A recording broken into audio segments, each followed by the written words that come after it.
श्री गणेशाय नमः।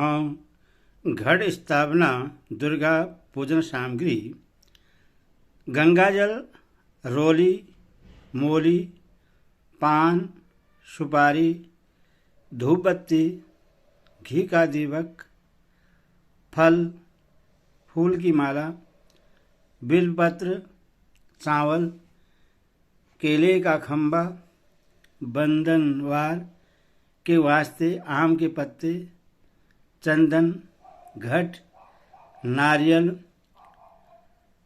सेयो, सधी, हल्दी की गांठ, पंचरत्न, लाल वस्त्र, पूर्ण पात्र, चावल से भरा पात्र, गंगा की मृतिका, जौ, बताशा, सुगंधित तेल, सिंदूर, कपूर, पंच, सुगंध, नैवेद्य के वास्ते फल इत्यादि, पंचामृत, दूध, दही, मधु, चीनी, पंचगव्य, गाय का गोबर, गोमूत्र, गोदुग्ध, गो दही, गोघृत, दुर्गा जी की स्वर्ण मूर्ति अथवा मृतिका की प्रतिमा, कुमारी पूजन के वस्त्र, आभूषण तथा नैवेद्यादि, अष्टमी में ज्योति पूजन के वास्ते उपयुक्त सामग्री, डाहा, घृत, गंगाजल। व्रत करने की विधि: इस व्रत में उपवास या फलाहार आदि का कोई विशेष नियम नहीं है। प्रातःकाल उठकर स्नान करके मंदिर में जाकर या घर पर ही नवरात्रों में दुर्गा जी का ध्यान करके यह कथा पढ़नी चाहिए। कन्याओं के लिए यह व्रत विशेष फलदायक है। श्री जगदम्बा की कृपा से सब विघ्न दूर होते हैं। कथा के अंत में बारंबार दुर्गा माता तेरी सदा जय हो, सच्चे दरबार की जय हो का उच्चारण करें। कथा प्रारंभ। बृहस्पति जी बोले, हे ब्रह्मा जी, आप अत्यंत बुद्धिमान, सर्वशास्त्र और चारों वेदों को जानने वाले हो। हे प्रभु, चैत्र, अश्वनी, माघ और आषाढ़ मास के शुक्ल पक्ष में नवरात्र का व्रत और उत्सव क्यों किया जाता है? हे भगवान, इस व्रत का फल क्या है? किस प्रकार करना उचित है? और पहले इस व्रत को किसने किया है? सो विस्तार से कहो। बृहस्पति जी के ऐसे प्रश्न सुनकर ब्रह्मा जी कहने लगे कि हे बृहस्पति, प्राणियों का हित करने की इच्छा से तुमने बहुत ही अच्छा प्रश्न किया। जो मनुष्य मनोरथ पूर्ण करने वाली दुर्गा महादेवी, सूर्य और नारायण का ध्यान करते हैं, वे मनुष्य धन्य हैं। यह नवरात्र व्रत संपूर्ण कामनाओं को पूर्ण करने वाला है। इसके करने से पुत्र चाहने वाले को पुत्र, धन चाहने वाले को धन, विद्या चाहने वाले को विद्या, सुख चाहने वाले को सुख मिलता है। इस व्रत को करने से रोगी मनुष्य का रोग दूर हो जाता है और कारागार में पड़ा हुआ मनुष्य बंधन से छूट जाता है। जो मनुष्य इस अलभई मनुष्य देह को पाकर भी नवरात्र का व्रत नहीं करता है, वह माता पिता की सेवा से विमुख होकर पाप का भागी होता है। वह अनेक दुखों को भोगता है। जो सुहागिनी स्त्री भूल से इस व्रत को नहीं करती है, वह पति से विहीन होकर नाना प्रकार के दुखों को भोगती है। यदि व्रत करने वाला मनुष्य सारे दिन उपवास न कर सके तो एक समय भोजन करे और उस दिन बंधु बांधुओं से नवरात्र व्रत की कथा स्मरण करे। हे बृहस्पति, जिसने पहले इस महाव्रत को किया है उसका पवित्र इतिहास मैं तुम्हें सुनाता हूँ, तुम सावधान होकर सुनो। ब्रह्मा जी से बोले, हस्तिनापुर नाम के मनोहर नगर में एक अनाथ नाम का ब्राह्मण रहता था। वह भगवती दुर्गा का भक्त था। उसके संपूर्ण सद्गुणों से युक्त सुमति नाम की एक अत्यंत सुंदर कन्या पैदा हुई। वह कन्या सुमति अपने घर के बालकपन में अपनी सहेलियों के साथ क्रीड़ा करती हुई इस प्रकार बढ़ने लगी जैसे शुक्ल पक्ष में चंद्रमा की कला बढ़ती है। उसका पिता प्रतिदिन दुर्गा जी की पूजा और होम किया करता था। उस समय वह भी नियम से वहाँ उपस्थित होती थी। एक दिन वह कन्या अपनी सखियों के साथ खेलने में लग गई और भगवती के पूजन में उपस्थित नहीं हुई।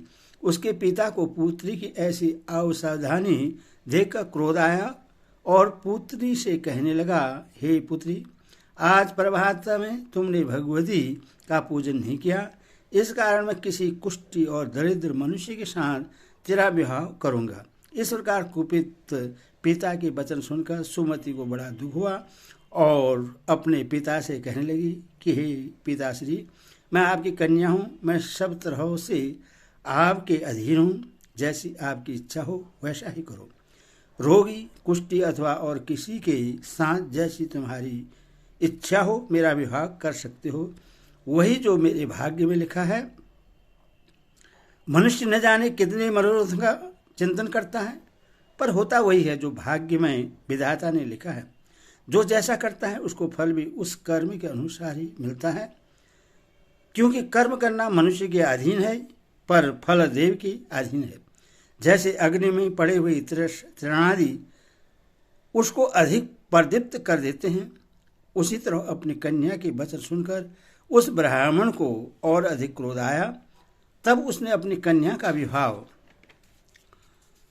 एक कुष्ठी से कर दिया और अत्यंत क्रुद्ध होकर पुत्री से कहने लगा कि जाओ जाओ, जल्दी जाओ, अपने कर्म का फल भोगो, देखें केवल भाग्य भरोसे रहकर क्या करती हो।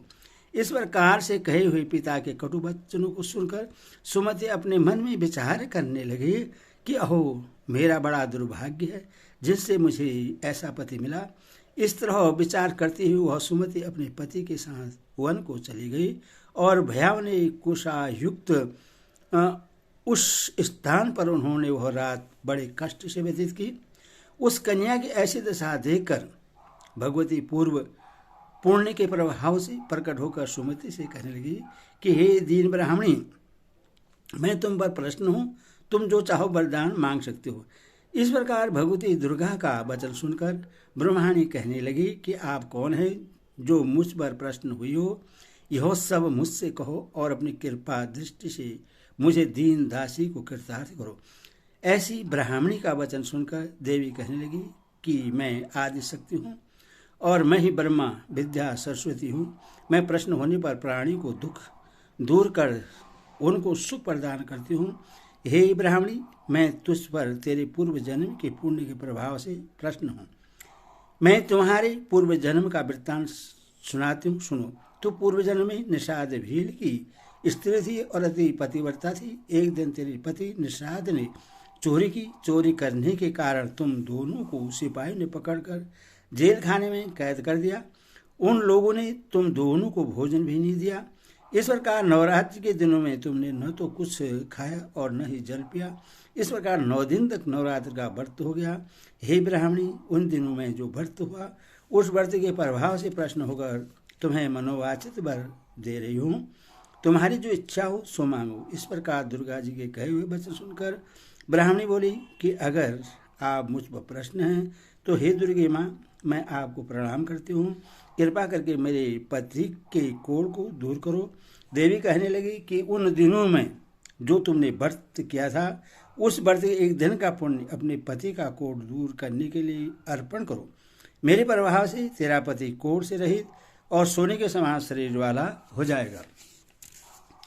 ब्रह्मा जी बोले। इस प्रकार देवी का वचन सुनकर वह ब्राह्मणी बहुत प्रसन्न हुई और पति को निरोग करने की इच्छा से ठीक है ऐसी बोली। तब तक उसके पति का शरीर भगवती दुर्गा की कृपा से कुष्ठहीन होकर अति कांति युक्त हो गया, जिसकी कांति के सामने चंद्रमा की कांति भी क्षीण हो जाती है। वह ब्राह्मणी पति की मनोहर देह को देखकर देवी को अति पराक्रमी वाली समझकर स्तुति करने लगी कि हे दुर्गे, आप दुर्गत को दूर करने वाली, तीनों जगत का संताप हरने वाली, समस्त दुखों को दूर करने वाली, रोगी मनुष्य को निरोग करने वाली, प्रश्न होने पर मनोवांछित वस्तु को देने वाली और दुष्ट मनुष्य का नाश करने वाली हो। तुम ही सारे जगत की माता और पिता हो। हे अम्बे, आपने ही मेरा इस आपत्ति रूपी समुद्र से उद्धार किया है। हे देवी, मैं आपको प्रणाम करती हूँ, मुझे दीन की रक्षा करो। ब्रह्मा जी बोले कि हे बृहस्पति, इस प्रकार उस सुमति के सुमति ने मन से देवी की बहुत स्तुति की। उसकी स्तुति सुनकर देवी को बहुत संतोष हुआ और ब्राह्मणी से कहने लगी, हे ब्राह्मणी, तेरे उदालई नाम का अति बुद्धिमान, धनवान, कीर्तिवान और जितेंद्र पुत्र होगा। ऐसी भगवती का वचन सुनकर सुमति बोली कि हे दुर्गे, अगर आप मेरे पर प्रश्न है तो कृपा कर मुझे नवरात्रि विधि बतलाइए। हे दयावती, जिस विधि से नवरात्रि व्रत करने से आप प्रश्न होती हैं, उस विधि और उसके फल को मेरे लिए विस्तार से वर्णन करें। इस प्रकार ब्राह्मणी के वचन सुनकर दुर्गा कहने लगी कि हे ब्राह्मणी, मैं तुम्हारे लिए संपूर्ण पापों को दूर करने वाली नवरात्रि व्रत की विधि को बताती हूँ, जिसको सुनने से तमाम पापों से छुटकारा, मोक्ष की प्राप्ति हो जाती है।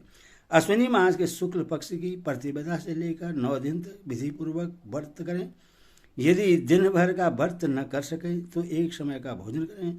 पढ़े लिखे ब्राह्मण से पूछकर घर स्थापना करें और वाटिका बनाकर उसको प्रतिदिन जल से सींचें। महाकाली, महालक्ष्मी और महासरस्वती इनकी मूर्तियां बनाकर उनकी नित्य विधि सहित पूजा करें और पुष्पों से विधि पूर्वक अर्घ्य दें।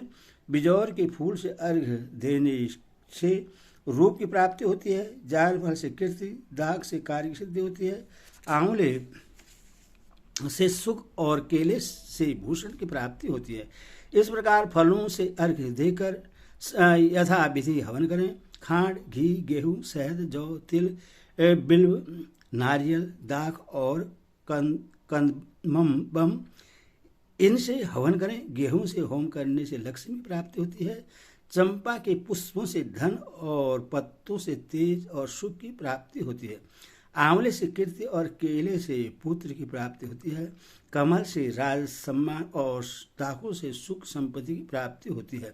खांड, घी, नारियल, शहद, जौ और तिल इनसे तथा फलों से होम करने से मनोवांछित वस्तु की प्राप्ति होती है। व्रत करने वाला मनुष्य इस विधान से होम कर आचार्य को अत्यंत नर्मदा के साथ प्रणाम करे और यज्ञ की सिद्धि के लिए उसे दक्षिणा दे। इस महाव्रत को पहले बताई हुई विधि के अनुसार जो कोई करता है उसके सब मनोरथ सिद्ध हो जाते हैं। इन 9 दिनों में जो कुछ दान आदि दिया जाता है उसका करोड़ों गुना मिलता है। इस नवरात्रि के व्रत करने से ही अश्वमेध यज्ञ का फल मिलता है। हे ब्राह्मणी, इस संपूर्ण कामनाओं को पूर्ण करने वाली उत्तम व्रत को तीर्थ, मंदिर अथवा घर में भी विधि पूर्वक करें। वर्मा जी बोले कि हे बृहस्पति, इस प्रकार ब्राह्मणी को व्रत की विधि और फल बताकर देवी अंतर्ध्यान हो गई। जो मनुष्य या स्त्री इस व्रत को भक्तिपूर्वक करता है वह इस लोक में सुख भोग कर अंत में दुर्लभ मोक्ष को प्राप्त होता है। हे बृहस्पति, इस दुर्लभ व्रत का महत्व मैंने तुम्हारे लिए बतलाया है। ऐसा ब्रह्मा जी के वचन सुनकर बृहस्पति जी आनंद के कारण रोमांचित हो गए और ब्रह्मा जी कहने लगे, हे ब्रह्मा जी, आपने मुझ पर अधिक कृपा की जो अमृत के समान इस नवरात्रि व्रत का महात्म्य सुनाया। हे प्रभु, आपके बिना और कौन इस महात्म्य को सुना सकता है। ऐसे बृहस्पति जी के वचन सुनकर ब्रह्मा जी बोले कि हे बृहस्पति, तुमने सब प्राणियों का हित करने वाले इस अलौकिक व्रत को पूछा है, इसीलिए तुम धन्य हो। यह भगवती शक्ति संपूर्ण लोगों का पालन करने वाली है। इस महादेवी के प्रभाव को कौन जान सकता है। बोलो दुर्गे माता की जय।